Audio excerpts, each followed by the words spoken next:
Hello, this is Eden with HelixxVR. Today I'll be taking a quick look at Sanguo Warriors VR 2. Hopefully I pronounced that right. As always with the quick looks, this is not a full review and should not be taken as such. This is an indie PC VR only game, which may remind some of Dynasty Warriors or other Romance of the Three Kingdoms inspired games. While playing, you can travel through ancient China and use a variety of weapons to defeat soldiers, eventually facing off against some famous officers. Those who have been with the channel a while may remember my original Sanguo Warriors VR livestream, where many warriors were sliced, diced, and set on fire. There were some issues, but we had quite a lot of fun with it. Being the sequel, I was expecting this game to be an improvement in many ways. This didn't happen. The experience starts off by defaulting to Chinese. Now, while I can understand that it may be aimed at Chinese players, the Steam store page is in English and it does not prompt a language choice at the start. This was the first hint of the lack of thought which went into the game. Soon enough, I got into a level and stabbed a random soldier in the head. I thought he'd be quite unhappy about it, but it didn't seem like he particularly cared. After stabbing him about 30 more times, he eventually noticed and fell over dead. Next, I fought against two more identical soldiers who decided to team up on me. Luckily for them, their own attacks didn't hurt each other or get in the way of each other, or they would have been dead long before I touched them, especially since I was standing still at times and they still missed with their sword swings. The fourth soldier I came across was rather lucky. He somehow managed to survive my stabbing without damage despite being asleep. Simply put, the combat has issues.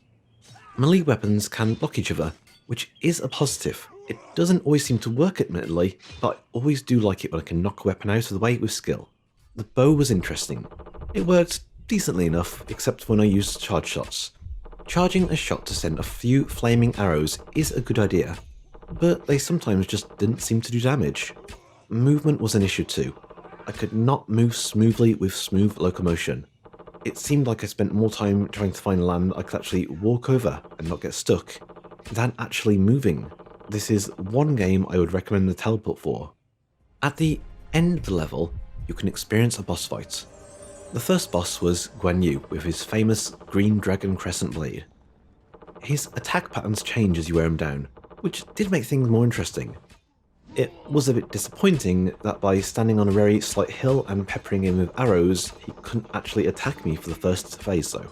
There were some genuinely awesome moments, like having giant boulders being thrown at me, and having to shatter them with my weapon or dodge them. There was also a strange phase in the boss fight where he seemed to shoot lasers out of his eyes briefly, which didn't really fit the scene. In the end, I ran around him, just barely getting hit, and defeated him. At least he was slightly better than the average soldiers.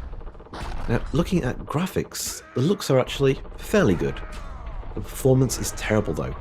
The frame rate dropped frequently, and there was quite a lot of popping happening.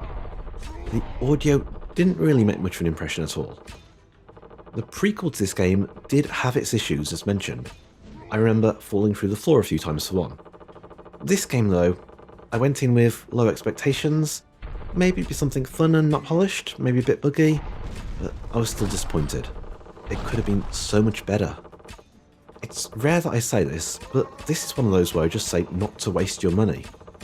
This was Eden from HelixxVR.